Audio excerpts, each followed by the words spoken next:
ጤና ይስጥልን ክቡራን ተመልካቾቻችን፣ ሲሳይ አጌና ከሉዓላዊ ሚዲያ ዓርብ ኅዳር 30 2018 ዓመተ ምህረት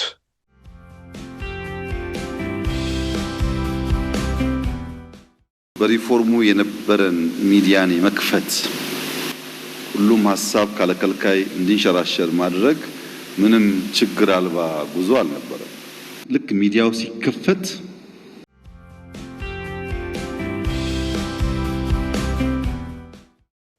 በዛ መልክ በዛ ሽፋን ንጹሃን ሀሳባቸው በነጻነት ስለገለጹ እውነተኛ መረጃ አደባባይ ስለወጡ የታሰሩ ወይ ደግሞ ወደ ወህኒ የተጋዙ ካሉ አምጡ እና አብረን እንጩ። በየትኛው መንገድ ላይ የሚስገደብ ነጻነት አጠቃላይ ነጻነታችን የሚያስወስድብን ስለሆነ እያንዳንዱ ገደቦችን በጋራ መታገል አለብን። ስልጣን ላይ ያለው መንግስት ላይ በብርቱ መነሳት ያለበት ጥያቄ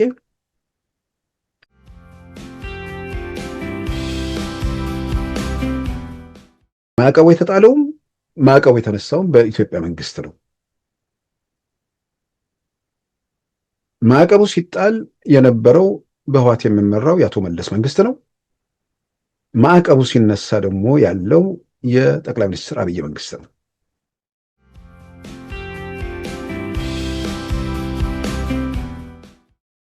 በትግራይ ያለው ክልላዊ ጉዳይ ቢሆንም መፈንቅለ መንግስቱ ሙሉ ሙሉ ተግባራዊ ሆኗል አልሆነም አሁን እየተነጋገሩ ነው። በአብዛኛው መወያ ነገር ሆኗል። ጀነራሉም አላስረክብም ጽህፈት ቤቱን ሳይሆን ማተብም ሌላ ነገር አላስረክብም።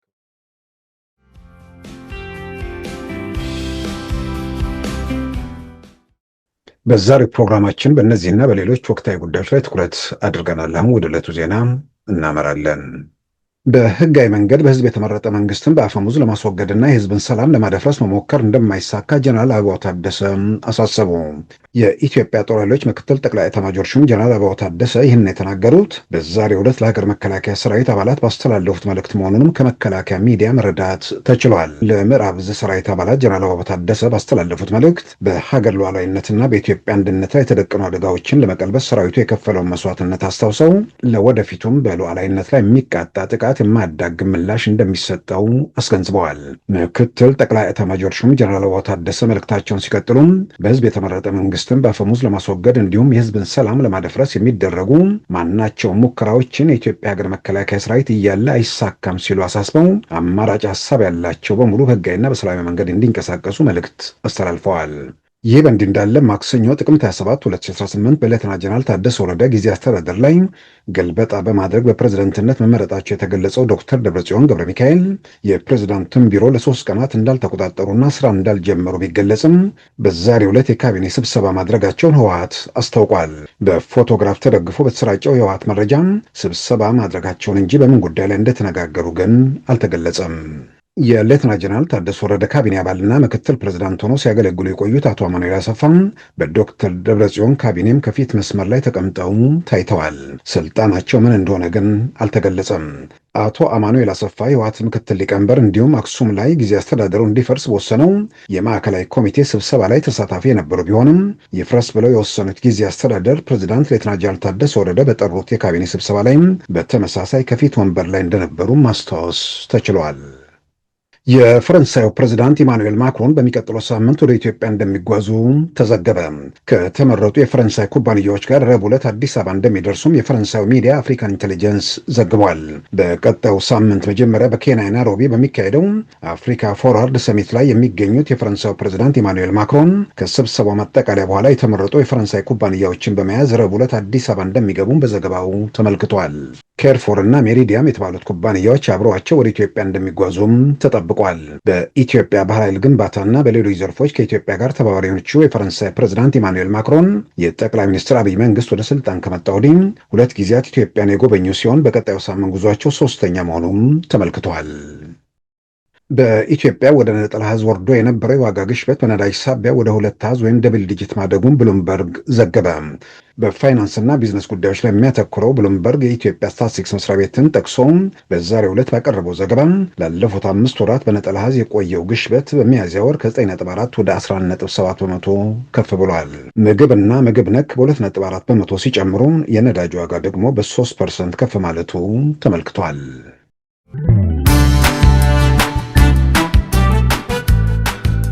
ሉዓላዊ ሚዲያን ይደግፉ።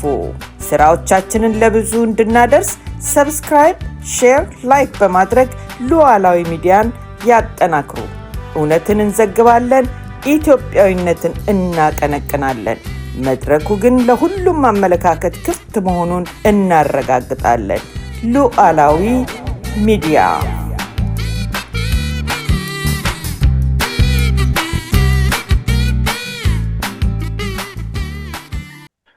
ክቡራን ተመልካቾቻችን በትናንትናው ዕለት ከፕሮፌሰር ሄሮን ገዛኸኝ ጋር ያደረግነውን ቃለ ምልልስ መነሻ ማድረግ በተለያየ መንገድ የተለያዩ አስተያየቶች ተከታትለናል።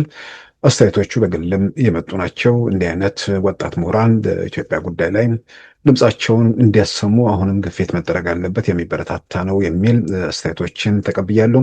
ምናልባትም በቀጥታ ውይይት ደግሞ ሌሎችም እየጠየቁት ወጣት ነው ፕሮፌሰር እየጠየቁት ውይይቶች የሚደረጉበት ሁኔታ ቢኖር ሌሎች እንግዶችንም በተመሳሳይ ምክንያቱም አሁን ከዕለት ተዕለት ሁኔታ ወጣ ብሎ ዘላቂ በሆነ ሀገራዊ ጉዳዮች ላይ መወያየቱ በጣም አስፈላጊ ነው በሚል በተለይ በኢትዮጵያ ጉዳይ የሚያሳስባቸው በዚህ ላይ ትኩረት የሚያደርጉ ሰዎች የሰጡትንም አስተያየት በግልም ተነጋግረናል። ምሁራን በመድረኩ እየመጡ እንዲሳተፉ እንዲወያዩ አሁንም እናበረታታለን። በተለያየ መንገድ በኢትዮጵያ ውስጥ ባሉ በየዕለት ተዕለት ጉዳዮች ከማተኮር ያው ዘላቂ በሆኑ ጉዳዮች ላይ በለጠ ትኩረት ሰጥቶ ውይይቶችን ማድረግ አስፈላጊ ነው። እንግዲህ ፕሮፌሰር ሄሮን የበርካታ አርቲክሎችን በዚህ በኢትዮጵያና ኤርትራ ጉዳይ በቀይ ባህር ጉዳይ ላይ የጻፉትን እሱንም አርቲክሉን ብናገኘው በሚል የተነሱ ነገሮች አሉ። እሱን አርቲክሉን በሉዓላዊ ቴሌግራም ላይ እንለጥፈዋለን። እንግዲህ ቀጣይ ውይይቶችም እንዲደረጉ እናበረታታለን። ምናልባት ከዚህ ጋር ተያይዞ አንዳንድ ኢትዮጵያ ውስጥ በውይይቱ ወቅት በአንድ ሰው ወዳጄ ኮሜንትም ሲያይ ይሄ ሰውዬ እንዴት ወጣትነቱ ምናምን አይቶ ዶክተር ነው ወይ ምናምን የሚል ጥያቄ ሁሉም እስከ ማንሳት የሄዱበት ሁኔታ አለ። እንግዲህ ሁለት ነገር ነው።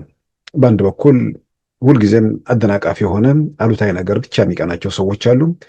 ሁለተኛ በታሪካችን የገጠሙን ፈተናዎች አሉ፣ ወይ ደግሞ ፈተና ማለት እንችላለን እያፌዝንም ያለፍንበት ቢሆንም አንድ ዶክተር ነኝ የሚል ሰው ኢትዮጵያ ውስጥ በአንድ ወቅት አየሩን ተቆጣጥሮት ነበርና ከዶናልድ ትራምፕ ፕሬዚዳንት አልነበሩም፣ ከባራክ ኦባማ ጋር ተገናኘው፣ ከፑቲን ጋር ተወያየው፣ በሁሉም ነገር ላይ አዋቂ ነኝ የሚል ሰው አንድ የኢትዮጵያ ሚዲያዎችን አየር አጨናንቆ የነበረውን ታሪክ ለሚያስታውሱ ያም ሰው ምናልባትም ከእድሜውም አንጻር አደረኩት የሚለው ነገር በጣም አስገራሚ ስለነበር ያን ለሚያስታውስ ሰው የተለያዩ ነገሮች ላይ ጥርጣሬ ውስጥ መግባት ጥሩ ነው። ምንም ጥያቄ ውስጥ የሚገባ ነገር አይደለም። ግን እያንዳንዱ ነገር ባሉታዊ ደግሞ መንገድ ለመተርጎም የሚያስቡ ሰዎች በየትኛውም መንገድ እሱ የሚጠቅም ነገር አይደለም። ፕሮፌሰር ሄሮን ገዛኸኝ ፕሮፌሰር ናቸው። ይህን እንደተመለከተ ማንም ሰው ቃለ ኦንላይን ገብቶ በስማቸው ሰርች ሲያደርግ ማግኘት የሚችለው ነገር ነው። በወጣትነቱ 2 ፒኤችዲ በሕክምና ዘርፍ ከፍተኛ ያው በሙያው ትልቅ ቦታ የሚያደርስ ወይ ደግሞ ከፍተኛ ጥቅም የሚያስገኝ ነገር፣ በሌላ በኩል ደግሞ የሀገር ጉዳይም ስለሆነ ወይ ደግሞ ፍላጎትና ስሜትም ስለሆነ በዓለም አቀፍ ግንኙነት ላይ ትምህርቱን ተምሮ በዛም ፒኤችዲ በፕሮፌሰርነት ደግሞ እያገለገለ ያለ ኢትዮጵያዊ ነው። በዚህ ሌሎችም ወጣቶች አርአያነቱን ይዘው በዛ መንገድ ላይ እንዲከተሉ ማበረታታት ነው። በአንዳንዴም በጥርጣሬ የሚነሱ ነገሮች ያው ጥርጣሬ ጥሩ ነው፣ ግን በዚህ ዘመን ብዙ የሚያጠራጥር ነገር የለም። ኦንላይን ገብቶ ነገሮችን ማጣራት የሚቻልበትም ሁኔታ አለ። ስለዚህ ፕሮፌሰር ሄሮን በኢትዮጵያ ጉዳይ ላይ በተለይም በዚህ በቀይ ባህር ጉዳይ ላይ አተኩረው የሰጡትን ከእሳቸው ጋር ያደረገውን ውይይት መነሻ ማድረግ የመጡ ገንቢ አስተያየቶች አሉ። እሱን እንግዲህ ለእርሳቸው በዚሁ አጋጣሚ እንዲደርስ፣ በሌላም በኩል ደግሞ እንዲሁ የኢትዮጵያ ጉዳይ ላይ ለመወያየታቸው እንዲቀጥሉ እንዲያበረታታን እንግዲህ በዛሬው ዕለት በትግራይ ያለውን ሁኔታ እንዲሁም በኤርትራና አሜሪካ በግንኙነት ዙሪያ በአፍሪካ ቀንድ በኢትዮጵያ በጥቅል በቀይ ባህር ላይ ያለው ሁኔታ ኤርትራ ከማዕቀቡ ጋር ተያይዞ ያወጣችው መግለጫ ምን እንድምታ እንዳለው ምናልባትም በትናንትና ዕለት በዜና ሸፍነነዋል። እሱንም መሰረት አድርገን አንዳንድ ነጥቦችን እናነሳለን። ጠቅላይ ሚኒስትር አብይ አህመድ ከሚዲያ ጋር ተያይዞ በአዲስ አበባ ተዘጋጀ አንድ የሚዲያ መድረክ ላይ ያደረጉት ንግግር ላይ በሚዲያው የለውጡ መጀመሪያ ዓመታት በሚዲያ ረገድ የነበሩ እርምጃዎችን በተመለከተ ያነሷቸው ነጥቦች አሉ። በአዲስ አበባ ላይ የተዘጋጀ መድረክ ነው። በዛ መድረክ ላይ እንግዲህ በለውጡ የመጀመሪያ ዓመታት በሚዲያ ረገድ ታዩ ያሏቸውን እምርታዎች በዝርዝር አስቀምጠዋል። ያው ሰዎች እስር ቤት የነበሩ ጋዜጠኝነት ተፈተዋል። ውጭ ታፍነው የነበሩ ሚዲያዎች ነፃ ወጥተዋል። የተሰደዱ ጋዜጠኞች መመለስ የሚችሉበት ሁኔታ ተፈጥሯል። በዚህ ረገድ የታዩ በጎ እርምጃዎች፣ በሌላ በኩል ደግሞ ነፃነቱን አቢዩዝ ያደርጉ ወይ ደግሞ ነፃነቱን በነፃነት መጠቀም ያልቻሉ ሰዎች ለመፈጠሯቸው ነገሮች ከዚህ ጋር አያይዘው ያነሱበት ሁኔታ አለ። ልናደርግ የሞከርነው በስራቸው ምክንያት በሙያቸው ምክንያት ሚዲያ አካባቢ ስለሚናገሩ አይደለም።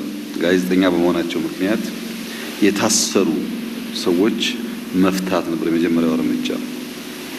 ጋዜጠኞች ከፈታን በኋላ ብሎገርስ ሆነው በዛን ጊዜ አገላለጽ አሁን ወይ ዩቲዩብ ወይ ፌስቡክ እንደምን ሊሆን ይችላል ብሎገርስ ነበሩ።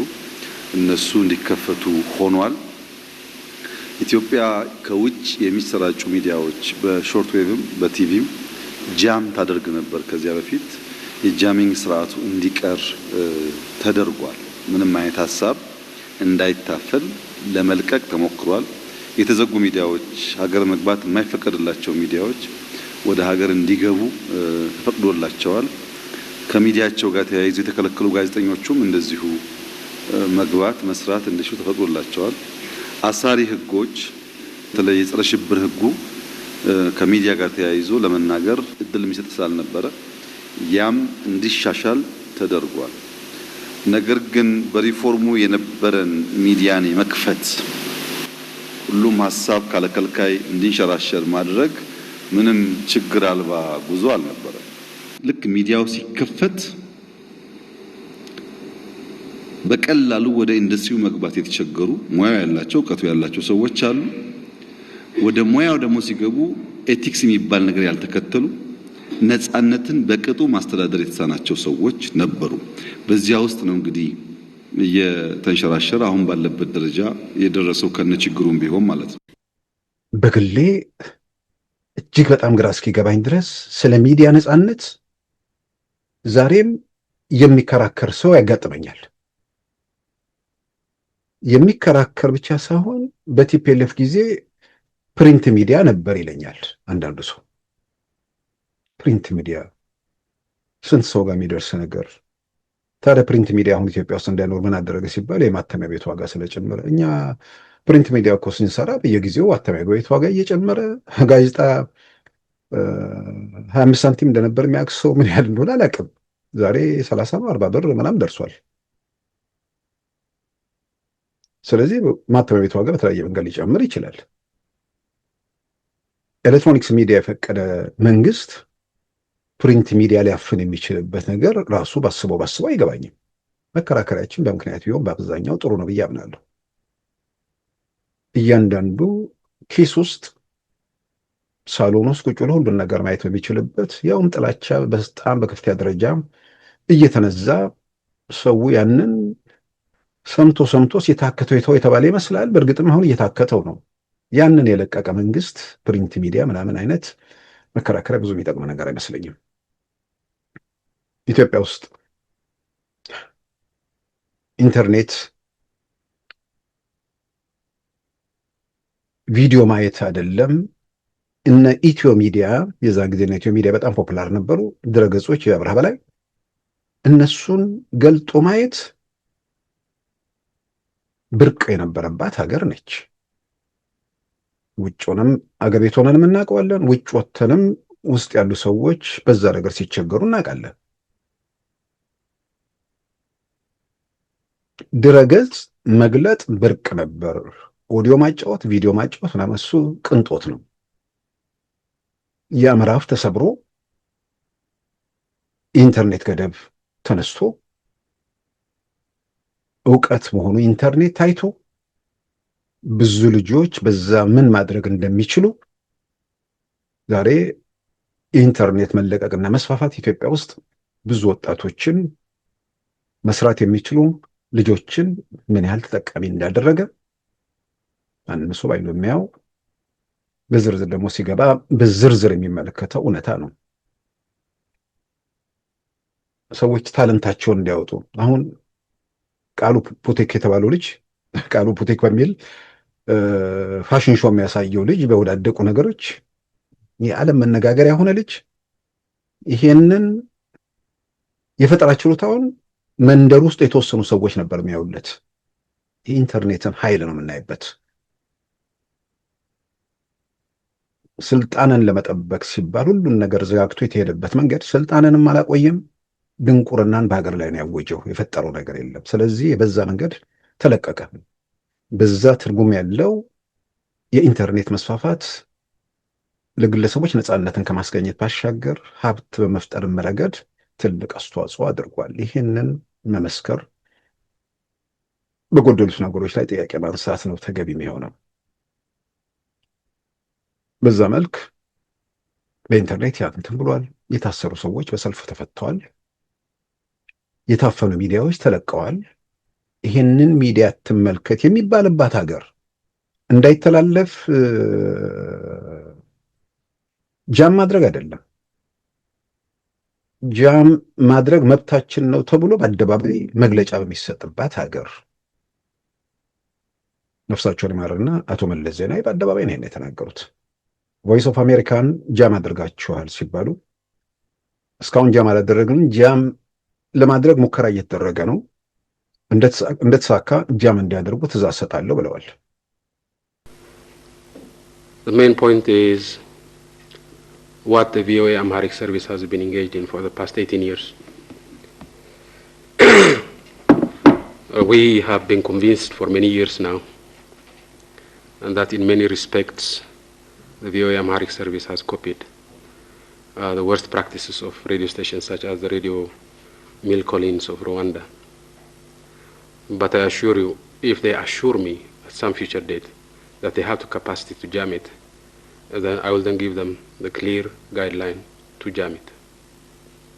But so far there has not been that formal decision to jam. There has been the formal decision to beef up our capacity to jam. And as part of that decision, they may have been testing the equipment that they have for jamming. ሳተላይት ቴሌቪዥኖች ሲታፈኑ ነበር። ይህ ሁሉ በማናቸው መመዘኛ ያኔ የሚተላለፉ ሳተላይት ቴሌቪዥኖች ሁለት ናቸው፣ ኦኤምኤን እና ኢሳት። በማናቸው መመዘኛ ዛሬ የሚሰበከውን አይነት ዘረኝነት በኋላም ራሱ ኦኤምኤን እንደሆነው ዘረኝነት በዛ ጊዜ አይተላለፍም። በፍጹም በማናቸው መመዘኛ ያንን መቋቋም አቅቶት ስልጣኑን ይገዳደረኛል ብሎ ዘጋው። እሱ የሚገርም ነገር አይደለም።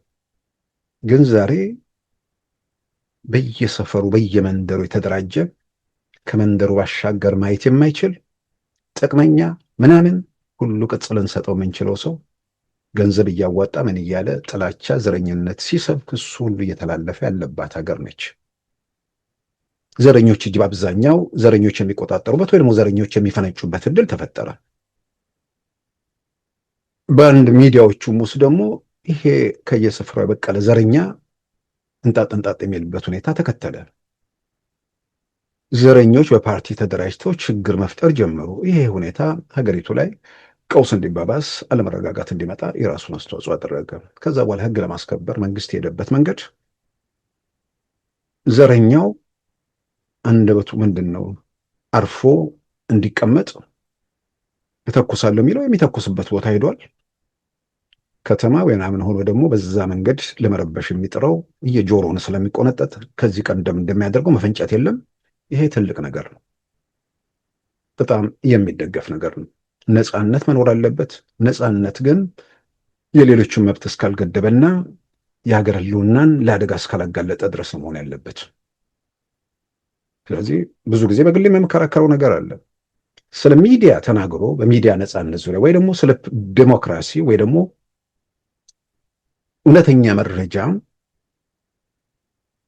መሰረት አድርጎ ወይ ደግሞ የመብት አይነት ነገሮችን ህግን ባልጣሰ መንገድ በዛ መንገድ ሄዶ የታሰረ ሰው ካለ ሁላችንም ድምፃችንን እናሰማለት አምጡ ላለው እከሌ ይሉኛል።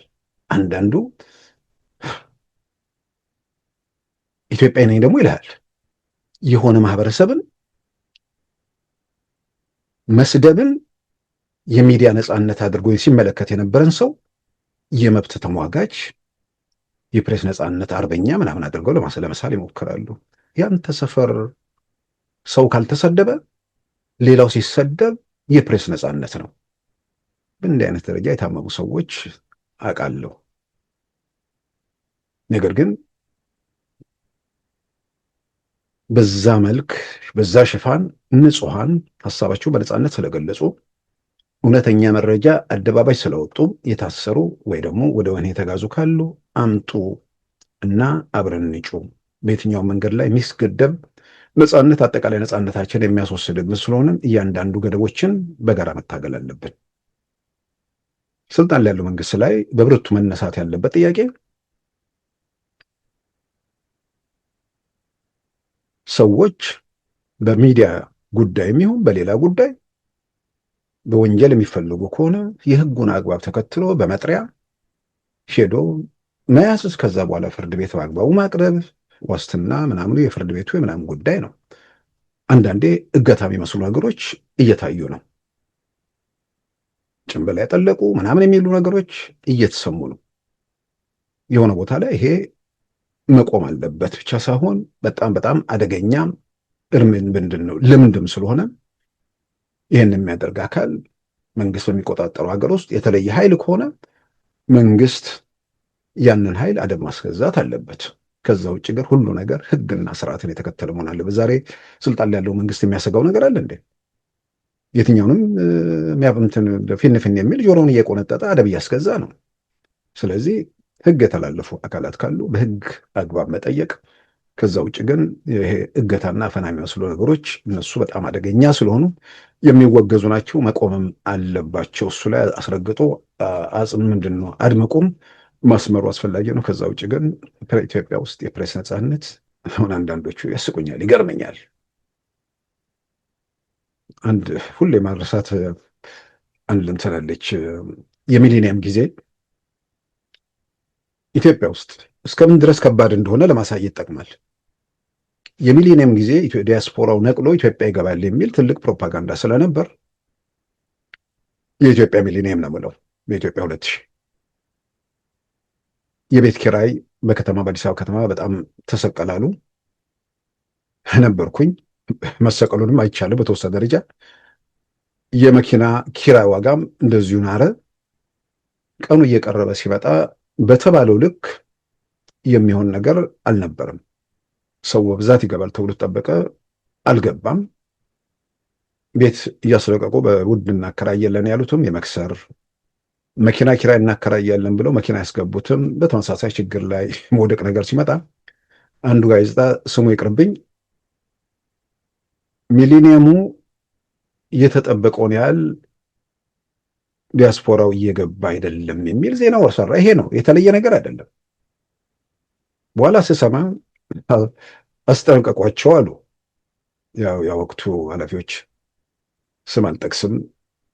ስም አልጠቅሰው የሆነ ወቅት የሆነ ቦታ ላይ አፍራሽ ነገር ሲጫወት የነበረ ሰው ከዛ ያ ምዕራፍ ከተዘጋ በኋላ አርፎ ከተቀመጠ እዛ ላይ ሁሌ ማላዘን አያስፈልግም። አለው ሲል ደግሞ ማንነቱን፣ ወንጀሉን፣ ኃጢአቱን መንገር ያስፈልጋል። እና እዛው ካሉ አንድ ኃላፊ ተነገራቸው አሉ። ያ ጋዜጣ በሳምንቱ ሚሊኒየሙ ሞቅ ሞቅ እያለ ነው የሚል ዜና ሰራ። ምንም በሌለበት በአንድ ሳምንት ቀዝቅዟል ብሎ የሚቀጥለው ሳምንት ሞቅ ሞቅ። እስከዚህ ድረስ ነው ሚዲያ ፈላ ኢትዮጵያ ውስጥ የነበረው። እስከዚህ ድረስ ነው ምንም ነገር ለመቋቋም ሰዎቹ የማይችሉበት ከዛ ምዕራፍ ነው የወጣ ነው እዚህ የደረስ ነው። በዛ ሂደት ውስጥ ምንም ነገር ማድረግ የማይችሉ ሰዎች ዛሬ ደግሞ ነፃነቱ ሲሰጥ ያንም የነበሩ እንዴት መስመር አልፎ ሲሄዱ እያየን ነው። ጥላቻቸውን አንዳንዶቹ ሲገልጹም እየተመለከትን ነው። በቅርቡ የኢትዮጵያ ፌዴራል ፖሊስ በኢትዮጵያ ላይ ተዘረፈ የተባለው 98 ቢሊዮን ብር በተመለከተ የሪፖርተር ያቀረበውን ዘገባ በተመለከተ ዝርዝር ማብራሪያ መስጠት ማስተባበያ ማውጣቱ ይታወቃል። ያን ሸፈንነዋል። 98 ቢሊዮን ብር ሁላችንም አስደንግጦን ስለነበር ድምፃችንን ከፍ አድርገን አሰምተን ማስተባበያውንም በዛ መልክ አቅርበነዋል። ነገር ግን መድረኩ በቪዲዮ ጭምር የተቀረጸ ነገር ስለሆነ ያንን ለህዝብ ማሳየት በጣም በጣም አስፈላጊ ነገር ነው። ምናልባት በህዝብ ተወካዮች ምክር ቤት አካባቢ አንድ ወቅት እያንዳንዱ ነገር ተቀርጾ ይተላለፍ ነበር። የግድ ሁሉም ተቀርጾ ባይተላለፍ እንኳን እንዲህ አይነት ነገሮች ሲመጡ የተወሰነው ፓርት በተለይ መነጋገሪያ የሆኑ ጉዳዮችን ቆርጦ ለህብረተሰቡ እንዲታዩ ማድረግ፣ ሁሉንም የተለየ ነገር ከሌለ ሁሉም ቢተላለፍ ችግር የለበትም። ግን በተለያየ መንገድ ደግሞ በዝግ ስብሰባ የተደረገ ምናምን እያልን እንዘረዝራቸው ነገሮች አሉ። የተወሰኑትን እዛ ላይ ቆርጦ ማስተላለፍ የሚቻልበት ሁኔታ ቢኖር ጥሩ ነው። ምናልባት የህዝብ ተወካዮች ምክር ቤት አስቀድሞ ቪዲዮዎቹ ሲለጠፉ በጣም የሚገርመኝ ነገር ነበር። ስለምን ጉዳይ ውይይት እንደተደረገ የሚገልጽ ነገር አይደለም። ቀን ብቻ እየተለጠፈበት ቪዲዮዎቹ ይለጠፉ ነበር። አንዳንዴ ትንሽ ለጉዳዩ ቅርበት ያለው ሰው፣ ስሜት ያለው ሰው ስራዎችን ቢሰራ ጥሩ ነው ብዬ አምናለሁ። የኢትዮጵያ የገንዘብ ሚኒስትሩ በኢትዮጵያ በጀት ዓመት ላይ በተመለከተ የሰጡት ማብራሪያና ከምክር ቤት አባላት የተመለሱ የጠየቁ ጥያቄዎችና ማብራሪያዎች የሚል አጭር መግለጫ እዛ ላይ መጻፍ ለምን ከባድ እንደሚሆን አላውቅም። ዝም ብሎ ቀን ብቻ እየተለጠፈበት ይወጣ ነበር። ከዛም አልፎ እኮ መግለጫ እኮ አለ። መግለጫ የሚጻፍበት ቦታ አጭር ነው፣ ብዙ ረዥም ነገር አይደለም። አጠቃላይ በጉዳዩ ላይ የተነሳውን ነገር ለሪፈረንስም ሰዎች ወደኋላ ሄደው ያን ነገር ቢያዩት ጉዳዩን በተመለከተ የተሟላ መረጃ ለማግኘትም ያግዛል። ግን ቀን እየተለጠፈ ዝም ብሎ የሚወጣበት ሁኔታ ነበር። አንዳንዴ ብዙ ነገሮች ባለቤት ቢኖራቸው ጥሩ ነው ብዬ አምናለሁ። ሌላው ቀርቶ አዋጆች ኢትዮጵያ ውስጥ ረቂቅ አዋጅም ይወጣል። እሱም በተመለከተም ራሱ የሕዝብ ተወካዮች ምክር ቤት ተሄዶ የተወሰኑ አዋጆች ናቸው የሚገኙት፣ የተወሰኑት አይሰሩም እና የድረገጹን የሚያስተዳድሩ ሰዎች ወደኋላ ተመልሰው ነገሮችን ያያሉ ወይ? የሚቆጣጠር አካል የለም። ይሄ አጋጣሚ የሆነው ከጉዳዩ ጋር ከሕዝብ ተወካዮች ምክር ቤት ጋር ስለተያያዘ እንጂ በርካታ ቦታዎች ላይ ተመሳሳይ ችግሮች እየታዩ፣ ለምሳሌ ከኢትዮጵያ ንግድ ባንክ ጋር ተይዞ ከዚህ ቀደም በተደጋጋሚ ያነሳነው ነገር አለ። ኢትዮጵያን በህጋዊ ውጭ ምንዛሪ መንገድ ወደ ኢትዮጵያ ገንዘብ እንዲልኩ የኢትዮጵያ መንግስት ያበረታታል። ብሔራዊ ባንክ በተለይ ባለቤቱ በዚህ መንገድ ጥሪ ያደርጋል። ይህን መሰረት አድርገው የኢትዮጵያ ንግድ ባንክም ሌሎችም በዚህ በኩል ላኩ የሚል በየድረገጻቸው ይለጥፋሉ። ይሄ በተለይ ኢትዮጵያን ኢትዮ ዳይሬክት፣ ካሽጎ በሚባሉ ነገሮች ህጋዊ መንገድ ተከትለው ለመላክ ያላቸውን ፍላጎት በዛ መንገድ ለመላክ ሞክረው ጥረው አልሳካ ሲላቸው በእኛ በሉዓላዊ መድረክ ላይም በቀጥታ ቀርበው እንዴት እናድርግ፣ በህጋዊ መንገድ ገንዘብ መላክ እንፈልጋለን፣ ካሽጎና ኢትዮ ዳይሬክት አይሰሩም፣ እኔም ራሴ ማስረጃ ምስክርም ስለሆንክ ካሽጎና ኢትዮ ዳይሬክት አይሰሩም፣ ስለዚህ የሚመለከተው አካል ለእነዚህ ጉዳዮች መፍትሄ ቢሰጥ የሚል በአደባባይ ጥሪ ያደርገናል። አስታውሳለሁ የኢትዮጵያ ንግድ ባንክ ፕሬዝዳንት አቶ አቢሳኖ ወደ አረቡ ዓለም ሄደው በዚህ ጉዳይ ላይ ገንዘብን በህጋዊ መንገድ የመላክን ጨምሮ በአጠቃላይ ማብራሪያ ሲሰጡ ያንንም ቪዲዮ ጭምር በማሳየት ኢትዮ ካሽጎ እና ኢትዮ ዳይሬክት አይሰሩም፣ አስቸጋሪ ናቸው የሚለውን አንስተን ውጭ ያለው ሰው በዚህ ይሄ ነገር በተደጋጋሚ ተገልጿል። የባንክ ኃላፊዎች መስማት የለባቸውም። እያንዳንዱ ሰው መከታተል የለበትም። የውጭ ያሉ ጉዳይን በተመለከተ ቢያንስ የውጭ ያሉ የኢትዮጵያ ሚዲያዎች ከዚህ ከገንዘብ ዝውውር ጋር በተያያዘ ምንድን ነው እያደረጉ ያሉት፣ ውጭ ያለው ሰው ምን እያለ ነው የሚለውን እንኳን ሞኒተር ተደርጎ ለዛ እንኳን መፍትሄ እንደሌለ በግሌ ተረድቻለሁ። ኢትዮጵያ በሄድኩበት ወቅት በሆነ አጋጣሚ ባንክ ሄጄ ካሽጎና ኢትዮ ዳይሬክት አይሰራም ስል ደንግጠዋል። ወደሚመለከተው አካል ደውሎ ይሰራል አለ። በኋላ እንደኔ እዛ ሆኜ እንደማይሰራ አረጋገጥኩ። ይሄ እንግዲህ ማዕት ጊዜ ሚዲያ ላይ ከተናገርን ከስንት ጊዜ በኋላ ነው እና በየቦታው ቢያንስ የተወሰነ ነገር ከጉዳዩ ጋር በተያያዘ የሚነሱ ነገሮችን መከታተል ለምን ከባድ እንደሚሆን በግሌ አይገባኝም። የፓርላማው ጋርም የተያዘው በተለያየ መንገድ የምናያቸው እንዲህ አይነት ክፍተቶች እና ጉድለቶች አሉ። ያንን ማስተካከል ከባድ ነገር አይደለም። ሰው በፍላጎትና በስሜት የሚሰራ ከሆነ በዛው ላይ ደግሞ ተቆጣጣሪ ካለው ነገሮችን በወጉ ለማስኬድ የሚያስቸግር ነገር ነው ብዬ አላምንም። ሌላው እንግዲህ በትግራይ ያለው ሁኔታ ነው። በትግራይ ሌተና ጀነራል ታደሰ ወረደ አስተዳደርን ባለፈው ማክሰኞ በመፈንቅለ መንግስት የህወሓት አመራር የቀድሞውን ምክር ቤት መመለስ ማስወገዱ ያው በስፋት የተገለጸ ነገር ነው። ከማክሰኞ ጀምሮ እርሳቸው ድምጻቸው አልተሰማም። ሰኞ ዕለት ግን መግለጫ ሰጥተው ነበር። ጉዞው አደገኛ ነው በሚል ማሳሰባቸውንም አንዘነጋውም። አሁን የሚወጡ መረጃዎች ከማክሰኞ ጀምሮ እሳቸው ወደ ቢሮ አልገቡም። እነ ዶክተር ደብረጽዮንም ወይ ደግሞ ፕሬዚዳንት ሆነው የተመረጡትም ዶክተር ደብረጽዮንም ወደ ቢሮ አልገቡም። ጀነራል ታደሰም ማህተምንም ሌሎች የሚመለከታቸው ነገሮች አላስረክብም ብለዋል የሚል ነው። ስለዚህ መፈንቅለ መንግስቱ ወደ ፍጻሜ አልተቃረበም፣ ተንጠልጥሎ ነው ያለው ወይስ በምን እንደሚገለጽ አላውቅም። ብዙ ጊዜ መፈንቅለ መንግስቶች ፈጣን ናቸው። እስከ 72 ሰዓታት ባሉ ጊዜ ውስጥ ፍጻሜ ያገኛሉ። ይሄ ደግሞ አዝጋሚው መፈንቅለ መንግስት ተብሎ ሊጠቀስ ይችል እንደሆነ አላውቅም። ምናልባት በደርግ መንግስት በንጉሥ ኃይለሥላሴ ላይ ያደረገው አይነት መፈንቅለ መንግስት ረዥም ነበር። ቀስ በቀስ ቅርንጫፎቹን እየሰባበረ መጨረሻ ላይ ንጉሱን እስኪያስወግድ ድረስ ከየካቲት 66 እስከ መስከረም 267 ከ6 ወራት በላይ ፈጅቷል። ያው መፈንቅለ መንግስቱ ጥገናዊ የሚመስል እርምጃ እያሳዩ መጨረሻ ላይ ንጉሱን በማንሳት ስር ነቀል እንዳድርገውታል። ስለዚህ በትግራይ ያለው ክልላዊ ጉዳይ ቢሆንም መፈንቅለ መንግስቱ ሙሉ ሙሉ ተግባራዊ ሆኗል አልሆነም አሁን እየተነጋገሩ ነው። በአብዛኛው መወያ ነገር ሆኗል። ጀነራሉም አላስረክብም ጽህፈት ቤቱን ሳይሆን ማተምም ሌላ ነገር አላስረክብም ብለዋል። ዶክተር ደብረጽዮንም ወደ ጽህፈት ቤት አልገቡም የሚል ነገር እንግዲህ ተነስቷል። ስለዚህ ያላለቀ የሚንከባለል ጉዳይ አለ ወይ? በተለያየ መንገድ እንደምናየው መፈንቅለ መንግስቱ በግሌ ተፈጽሟል ብዬ አምናለሁ። ነገር ግን ደግሞ አሁን ከምናያቸው አንዳንድ ነገሮች ደግሞ ሲነሳም ዶክተር ደብረጽዮን በሙሉ ልባቸው ወደዚህ ሁኔታ ውስጥ አልገቡም ወይ የሚል ደግሞ ጥርጣሬም የሚፈጥር ነገር አለ። ጉዳዩን ለመደራደሪያ ለማድረግ ነው ወይ? የኢትዮጵያ መንግስት ይህን እንዴት መደራደሪያ እንደሚያደርግ እኔ አላውቅም። ወደ ሙሉ በሙሉ ደግሞ አምነውበት ከሆነ ለምን እስካሁን ድረስ ቢሮውን አልተቆጣጠሩም የሚል ደግሞ ጥያቄ ሊነሳ ይችላል። ያንን ካደረጉ ደግሞ ጀነራሉ በቀላሉ ቢሮውን ስለማያስረክቡ እዛ ጋር ግጭት እንዳይፈጠር ታስቦ ነው ወይ? ጀነራሉ አብሯቸው ከእርሳቸው ጋር ግጭት ለመፍጠር የሚያስችል አቅምና ኃይል አላቸው ወይ? አንዱ ጥያቄ ነው። በሌላ በኩል ደግሞ አቅምና ኃይል ቢኖራቸው እንኳን ፍላጎት ይኖራቸዋል ወይ? ምክንያቱም ፍላጎት ከኃላፊነትም ጋር የሚመጣ ነገር ስለሆነ ነው።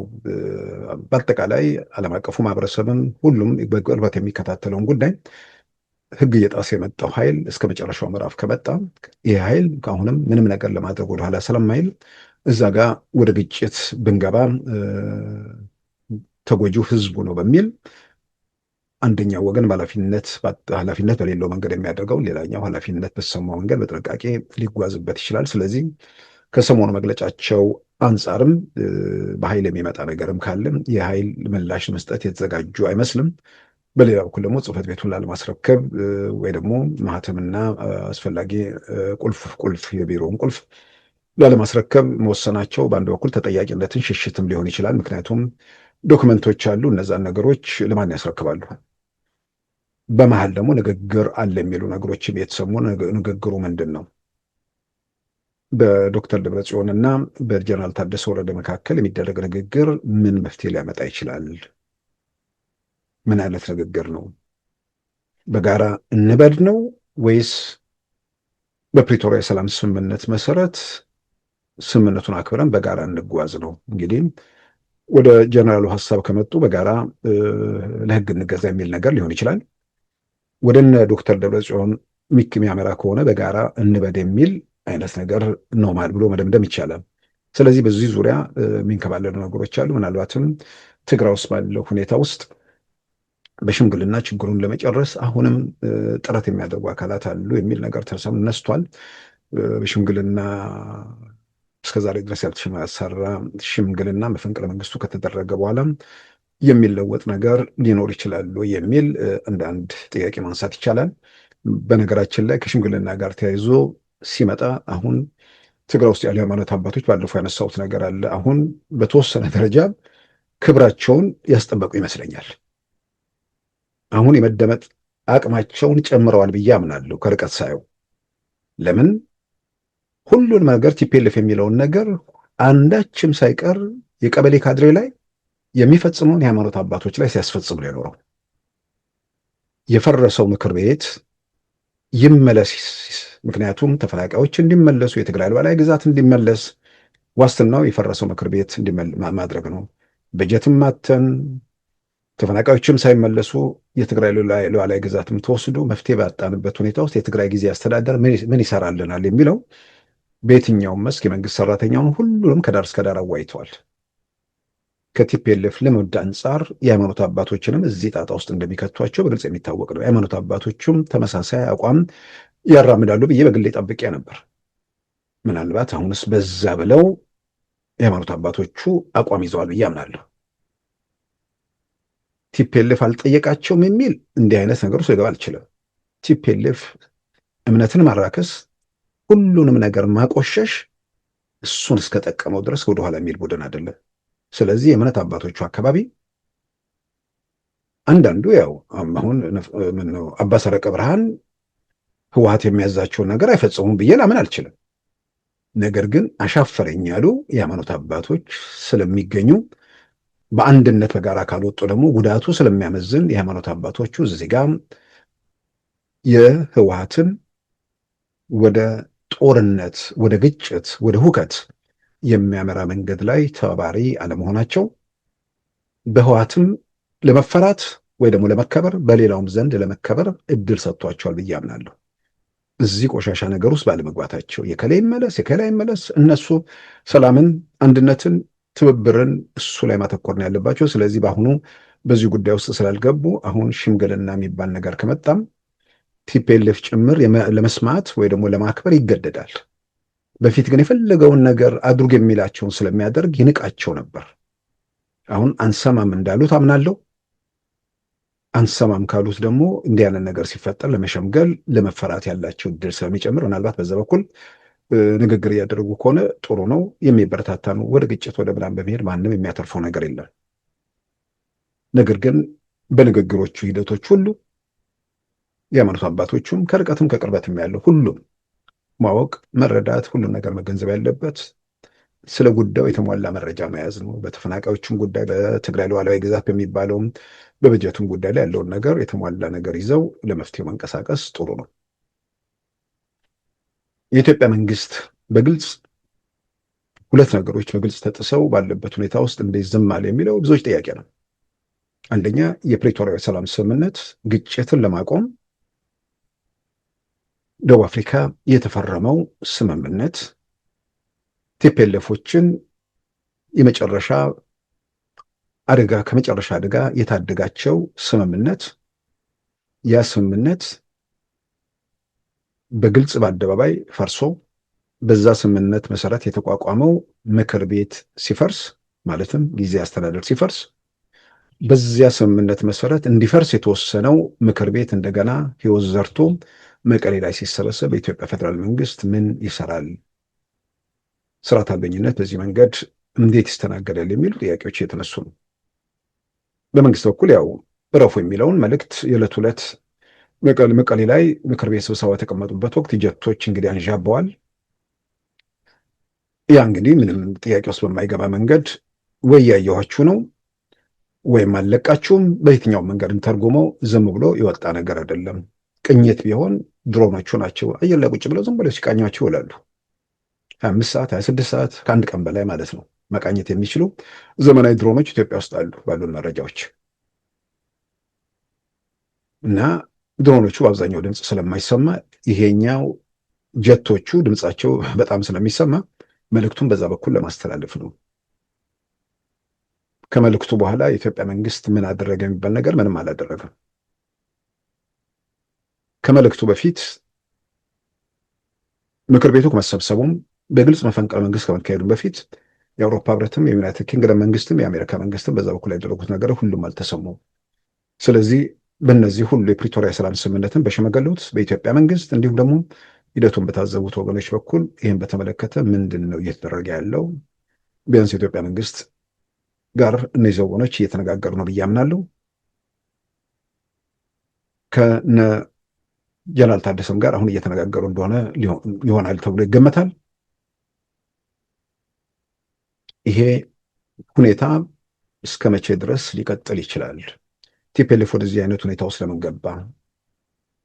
በግልጽ ወደ ግጭት ለመግባት ካልሆነ ምን አጣደፈው የሚል ጥያቄ ማንሳት ይቻላል። ወይንም ወደዚህ ሁኔታ ከገባ በኋላ ያልጠበቀ ሁኔታ ተከስቷል ወይ የሚል ምናልባት ማናቃቸው ነገሮች ሊኖሩ ይችላሉ ወይ? በማናቸውም ሁኔታ ግን በግልጽ ሕግ ከተጣሰ መፈንቅለ መንግስት ከተካሄደ የፈረሰው ምክር ቤት እንዲመለስ ከተደረገ በኋላ የኢትዮጵያ መንግስት ለምን ሕግ አያስከብርም የሚለው ብዙዎች ጥያቄ ነው። ይህም በተመለከተ ደግሞ የሚነሱ ነገሮች አሉ። የኢትዮጵያ መንግስት ነገሮችን ከርቀት ማለትም አስቀድሞ በየካቲት ወር ከፍተኛ ከጥር ጀምሮ ከፍተኛ ዝግጅት አድርጓል። ያ ከጥር ጀምሮ ያለው ዝግጅት ዝም ብሎ ድንገት የመጣ ነገር አይደለም። ማለትም ዝግጅቱ የረዥም ጊዜ ነው። ግን ሰራዊት የማስጠጋቱ እንቅስቃሴ የታየው በወልቃይት በኩል ማለት በጠለምት በኩል ጥቃት ከሰነዘሩና ተመተው ከተሸኙ በኋላ በየትኛውም ጊዜ ወደዚህ አይነት ሁኔታ ውስጥ ሊገቡ እንደሚችሉ ስለታመነ ይመስለኛል የኢትዮጵያ መከላከያ ሰራዊት በየትኛውም አቅጣጫ አካባቢውን ላይ ከፍተኛ ዝግጅት አድርጎ እየጠበቀ ነው።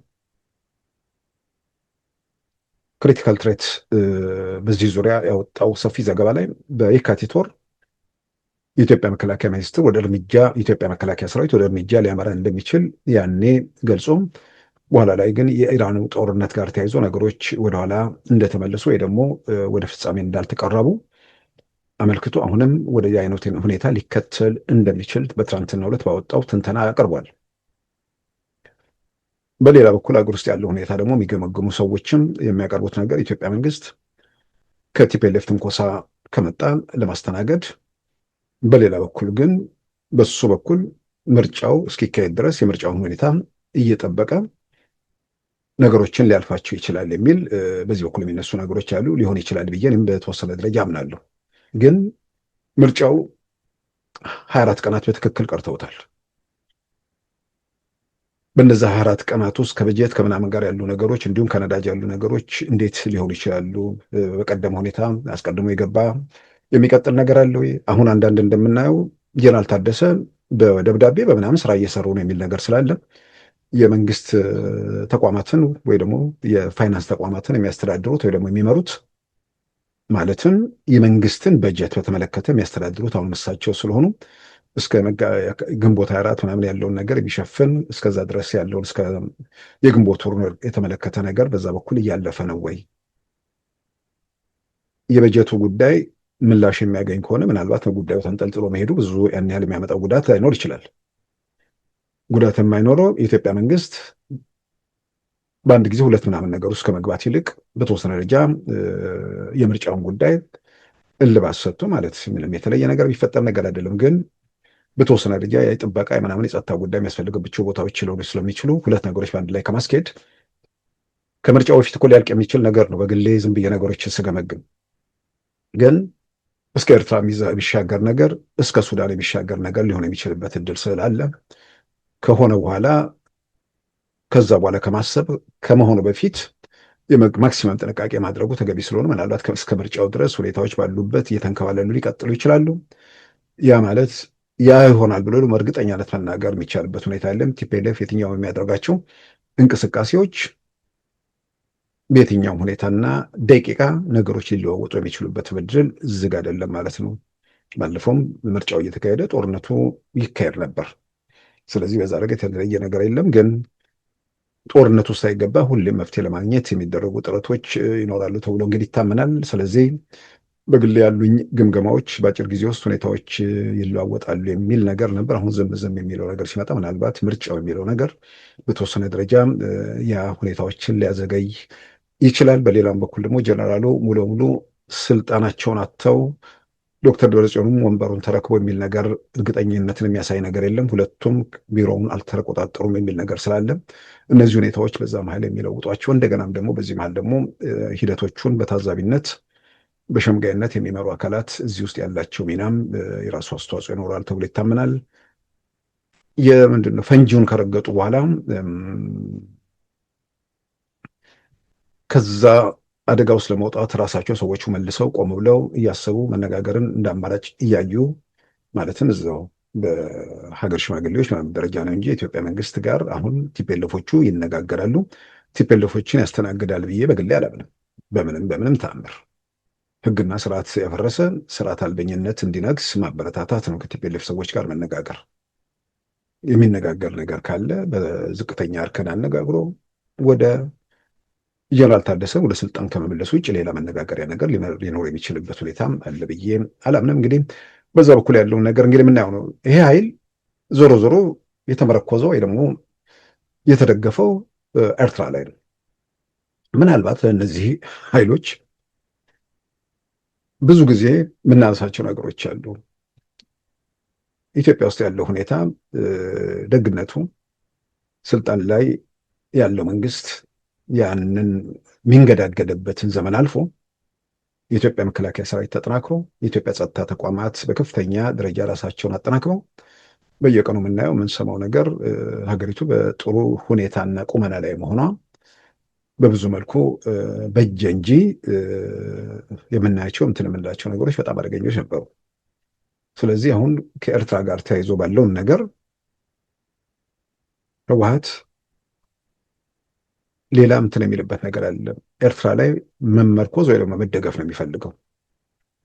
ኢትዮጵያ ውስጥ ያለው መንግስት በዚህ መንገድ ባይጠናከርና እንደሚሉት በኤርትራ ላይ ተደግፈው ኢትዮጵያ ውስጥ ሁኔታዎች ቢለወጡ ኤርትራና ህወሓት አብረው እስከ መጨረሻው እስከ አዲስ አበባ ሊጓዙ ይችላሉ። ህወሓትና ፋኖ አብረው አንድ ግንባር ፈጥረው ሊንቀሳቀሱ ይችላሉ። ፋኖና ሸኔ ምናምን እያልን እንጠይቃለን። ያው ሲደርስ ሙሾ ለማውረድ ወይ ደግሞ ነጠላ ለመዘግዘቅ ወይ ደግሞ ዳስ ለመጣል ሳይሆን ሳይደርስ አደጋውን ማሽተት፣ የሚከተለውን ነገር ማጤን ኃላፊነት ከሚሰማቸው ወገኖች ጊዜ ወስዶ ከሚያስቡ ሰዎች የሚጠበቅ ብዙ ጊዜ ወስዶ ማሰብ የሚያስፈልገው ነገር አይደለም። ምን ሊከተል እንደሚችል ለማንም ግልጽ ነው። ለይህም የበለጠ የሚያረጋግጥልኝ ነገር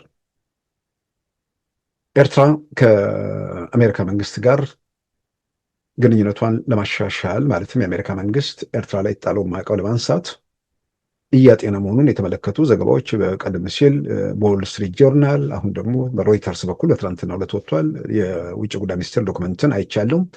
እንዲነሳ የውጭ በአሜሪካ መንግስት በኩል ፍላጎት መኖሩን ወይ ደግሞ ዝግጅት መኖሩን የሚገልጽ ነገር ሪፖርት ነው እንግዲህ የወጣው።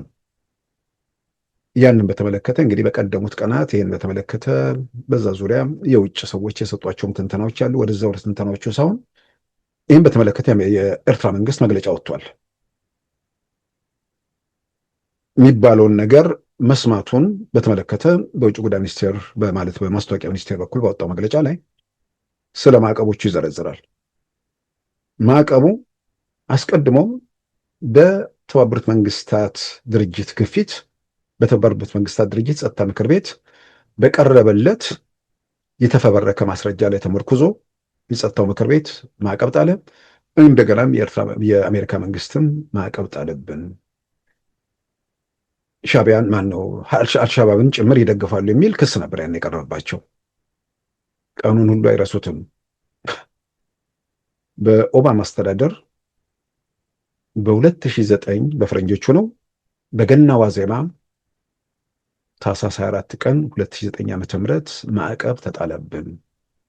በተባበሩት መንግስታት ማዕቀብ ተጥሏል። በአሜሪካ መንግስት በኩል በአሜሪካ መንግስት ማዕቀብ ጣለ። አሁን ያንን ለማድረግ ለማንሳት የሚደረገው ጥረት በበጎ ተመልክቶ ማዕቀቡ ግን በዛ አላበቃም። በትግራይ ጦርነት ወቅት ደግሞ በጆ ባይደን አስተዳደር በኤርትራ ከፍተኛ ባለስልጣናት በተለይም በቺፍ ኦፍ ስታፉ በጀነራል ፊሊጶስ እንዲሁም በደህንነት ኃላፊው እንደገናም በኢኮኖሚ ዘርፍ ኃላፊው ላይ በሶስቱም ላይ ገንዘብ እንዳያንቀሳቀሱ እንዲሁም ደግሞ የጉዞ ማዕቀብ እንዲሁም ደግሞ የቀይ ባህር የሚባል ድርጅታቸው ላይ የተመለከተ ላይ የተጣለ ማዕቀብ ነው። አሜሪካ መንግስት እንግዲህ በባይደን አስተዳደርና በኦባማ አስተዳደር የጣሉ ማዕቀብ አለ። የመጀመሪያው ማዕቀብ የውጭ ማለት የተባበሩት መንግስታት የጸጥታው ምክር ቤት የጣለ ማዕቀብ ጋር ተቀራራቢ ወይ ደግሞ ተመሳሳይ ጊዜ ላይ የተጣለ ነው እና ያንን በተመለከተ ነገሩን በአዎንታዊ ተመልክቶ ግን ሁለት ነገር ያነሳሉ። አልሻባብን ያኔም ዛሬም ድረስ የሚደግፈው ማን ነው የሚል ጥያቄ ኤርትራ መንግስት ያነሳል። በሁለተኛ 2 አስርታት ማለትም 20 ዓመታት ያህል ለደረሰው ነገርስ ማን ነው ኃላፊው የሚል ጥያቄም ያነሳሉ። አጀንዳ አሁን ይሄ ነው። እዚሁ ላይ ይመጡና በ2018 በፈረንጆቹ ማለት ነው የተባበሩት መንግስታት ድርጅት ማዕቀቡን ሲያነሳ የአሜሪካ መንግስት ግን ማዕቀቡን ሳያነሳ ቀጠለ ይላል። በተፈበረከ ማስረጃ የጸጥታው ምክር ቤት ላይ ማዕቀብ ተጣለ። አሜሪካ ደገመችው።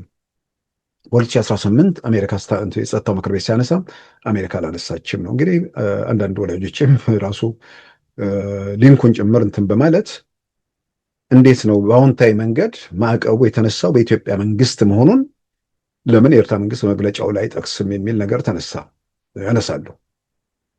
በዛ ከመጣንማ ማዕቀቡ የተጣለውም ማዕቀቡ የተነሳውም በኢትዮጵያ መንግስት ነው። ማዕቀቡ ሲጣል የነበረው በህወሓት የሚመራው የአቶ መለስ መንግስት ነው። ማዕቀቡ ሲነሳ ደግሞ ያለው የጠቅላይ ሚኒስትር አብይ መንግስት ነው። የጠቅላይ ሚኒስትር አብይ መንግስት ወደ ስልጣን በመጣ ማግስት ከኤርትራ መንግስት ጋር የተፈጠረውን ትብብር ተከትሎ በኢትዮጵያ መንግስት ጥያቄ ጭምር ማዕቀቡ ተነስቷል። የኤርትራ መንግስት አሁን ከኢትዮጵያ ጋር በጠላትነት ውስጥ ስለሆነ ይህንን በአዎንታዊ መጥቀስ አልፈለገም። ጥያቄው ይሄ አይደለም። ማዕቀቡ ምን ያህል እንዳመማቸው ከመግለጫው መረዳት ይቻላል። ያንን ፈብርኮ አቀረበብን ብለው ሲጮሁ የነበሩት የህዝባዊ ወያኔ ሓርነትን ትግራይ ነው። የአቶ መለስ መንግስት በወቅቱ ኤርትራ ላይ ማዕቀብ እንዲጣል ህወሓት ትልቅ እና አሜሪካኖች ጋር እናም በመተባበር ማዕቀቡ እንዲጣልብን ትልቅ ነገር አድርገዋል በሚል ህወሓት ላይ የነበራቸው ምሬትና ቁጣ ቃላት ከሚገልጸው በላይ ነው። በትግራይ ጦርነት ወቅት 30 ዓመት መልሳችሁናል፣ 300 ዓመት እንመልሳችኋለን የሚለው ቁጭት የዛም ውጤት እንደሆነ ምንም ያጠራጥር ነገር አይደለም። ስለዚህ ከማዕቀቡ ጋር ያለው ነገር አሁንም ያማቸዋል። ከኤርትራ መንግስት መግለጫ የምንረዳ ይሄንን ነው። ከዛ ማዕቀብ ጋር በተያያዘ ህወሓት የሚባል ቡድን አለ። ይሄ ቡድን አሁን ከሚጣሉት የኢትዮጵያ መንግስት ጋር ለሚያደርጉት ነገር የኢትዮጵያ መንግስት አቅሙን ለማዳከም ወይ ደግሞ እነሱ ጋር የሆነ ነገር ከመምጣቱ በፊት ለመክታት ይጠቅመናል ብለው እየጠቀሙበት ነው። ነገር ግን የቁጣቸውን የምሬታቸውን መግለጫውንም ጭምር የተከታተለ ሰው ዝም ብሎ አጠቃላይ ነገሮችን በፊት አስቀድሞ አይቶ መገመት ቢቻልም አሁን ያለውን ነገር ግን እንትን ብሎ ቲፒኤልኤፍን በሆነ ተአምር የኢትዮጵያን መንግስት ማዳከም ችለው የሆነ ነገር ወደ ስልጣን መንደርደር የሚችሉበት ነገር ቢኖር መጀመሪያ ቲፒኤልኤፍን ደፍጥጦ በቲፒኤልኤፍ መደፍጠጥም አያበቃም። ሁሌ በግሌ ደጋግሜ የማንበት የኤርትራ መንግስት ሁሉንም ከሰጠው ህወሓትን ጋር ተባብሮ መቀጠል አልቻለም። ይሄንን ማዕቀብ ካስነሳለት የኢትዮጵያ መንግስት ጋር በትብብር አብረን እንደግ ከሚለው የጠቅላይ ሚኒስትር አብይ መንግስትም ጋር አብሮ መዝለቅ አልቻለም። ስለዚህ በኢትዮጵያ ውስጥ የትኛውም ጫፍና ጫፍ ያሉ ኃይሎች ጋር ካልተስማማ መሀል ላይ ያለ ከዚህ በመለስ በሆኑ ነገሮች ሊስማማ አይችልም። ስለዚህ ዋስትና አድርጎ የሚያው የኢትዮጵያን ማፍረስ ነው። ከተሳካለት ኢትዮጵያን ወደ ማፍረስ ነው ሊሄድ የሚችለው።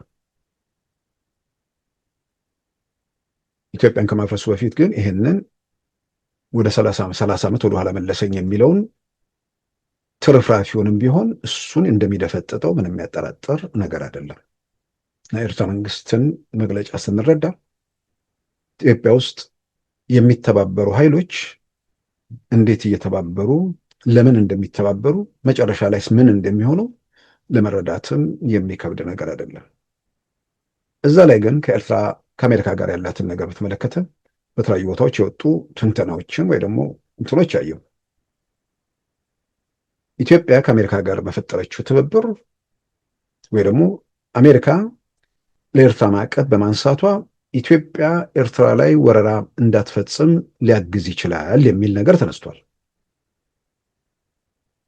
ሊሆን ይችላል። ኢትዮጵያ በኃይል አስመልሳለሁ ብላ በአሜሪካና በኤርትራ መካከል ግንኙነቱ ጤናማ ባይሆን ኢትዮጵያ በኃይል አስመልሳለሁ ብላ የምታደርገውን ነገር ቢያንስ አሜሪካ ባላየሁም ዞር ልትል ትችላለች። አሁን ግን ኢትዮጵያ መንግስት ያንን እንዳያደርግ ግፊት ልታደርግ ትችላለች።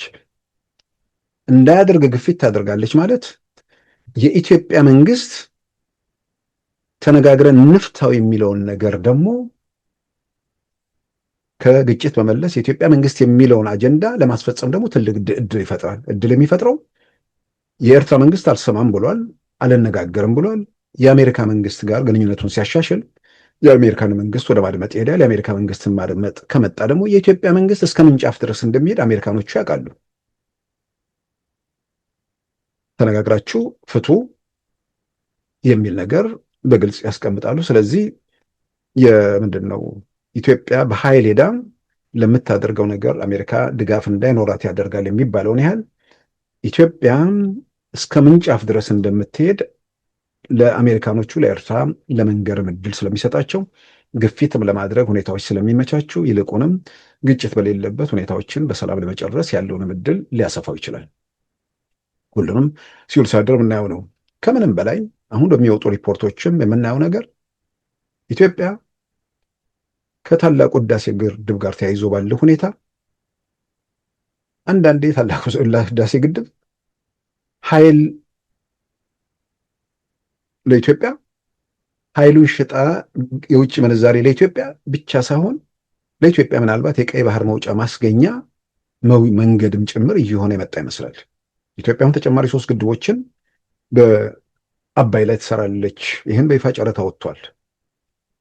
ወደ $10 ቢሊዮን አካባቢ የሚፈጅ ነው። የሚያመነጨውም ኃይል ወደ 7 እንደዚህ ቁጥሩ የሚያመነጨው ኃይል ደግሞ ከታላቁ ህዳሴ ግድብ በብዙ የሚበልጥ ነው። ኢትዮጵያ በኃይል አቅርቦት በኩል የኃይል አቅርቦቱ ቤት ባሻገር በውጭ ምንዛሬ ነገር ትልቅ እንትን የሚያስገኝላት ነው። ይሄ ነገር ደግሞ የግብፅ ተንታኞች የውሃው መቀነስ ብቻ ሳይሆን በአስዋን ግድብ ላይ ተጽዕኖ ስለሚያደርግ አስዋን ግድብ የሚያመርጨውን ውሃ ላይ ኃይል ማመንጫ ላይ ሁሉ ተጽዕኖ እያደረገብን የሚል ነገር እንትን እያሉ ነው። በዚህ ዙሪያ የወጡ ሪፖርቶች ላይ አሜሪካ በአምባሳደር ማሱድ ቦሎስ በኩል የማደራደር ሚና እየተጫወተች ጥረት ማድረጓ ተገልጿል። ያው ቀጥታ ውይይት አይመስለኝም። ነገር ግን በኢትዮጵያ በኩል ጠንካራ የተያዙ ነገሮች አሉ። ውሃው ላይ ማናቸውም ነገር የመስራት መብቷን የማስከበር ያንን በአሜሪካንም በግብጾችም በኩል ያን እውቅና መስጠት ኢትዮጵያ በውሃው ላይ መቼ እንዴት መስራት እንዳለባት የማንም ይሁንታ ወይ ደግሞ ፈቃድ እንደማያስፈልግ፣ በሌላ በኩል ደግሞ የግርጌ ሀገራትን አለመጉዳት እሷም የምታደርገው ነገር መሆኑ በዚህ በኩል ላይ የጠራ ነገር በኢትዮጵያ በኩል አቋም መያዙ እየተነሳ ነው። እዚህ ውስጥ እንግዲህ ግብጾቹ ይሄንን በተመለከተ ኢትዮጵያ ተጨማሪ ግድብ የምትሰራው ያ ግድብ ደግሞ እነሱ ላይ ተጽዕኖ እንዳይመጣ ለማድረግ እነሱ የሚፈሩትን አደጋ ኢትዮጵያም የተጋፈጠችው ሌላ አደጋ ስላለ እነሱ ላይ በአባይ ላይ ሲነጋገሩ እነሱ ደግሞ ለኢትዮጵያም በቀይ ባህር በኩል መውጫ እንድታገኝ የራሳቸውን ደግሞ እዚያ ላይ የራሳቸውን ጥረት ማድረግ ይኖርባቸዋል። በዚህ በኩል ምልክቶች እየታዩ ነው።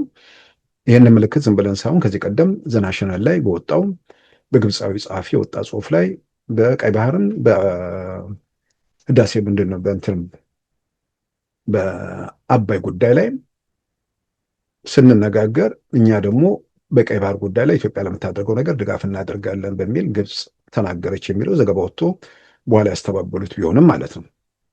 ሲስተባበሉም ከሌው የሚባል ባለስልጣን አልታስተባበልም። ይህንን በዚሁ ማስተዋወስ ነው። ስለዚህ በዚህ በኩል ምናልባት የአሜሪካ እዚህ ውስጥ ሂደት ውስጥ መግባት በእንደዚህ በኩል ያሉ ነገሮችን ለማመቻቸት እድል ይሰጥ ይሆን?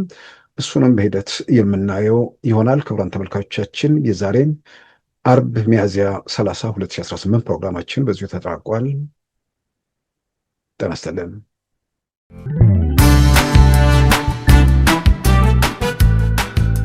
ሉዓላዊ ሚዲያን ይደግፉ። ስራዎቻችንን ለብዙ እንድናደርስ ሰብስክራይብ፣ ሼር፣ ላይክ በማድረግ ሉዓላዊ ሚዲያን ያጠናክሩ። እውነትን እንዘግባለን፣ ኢትዮጵያዊነትን እናቀነቅናለን። መድረኩ ግን ለሁሉም አመለካከት ክፍት መሆኑን እናረጋግጣለን። ሉዓላዊ ሚዲያ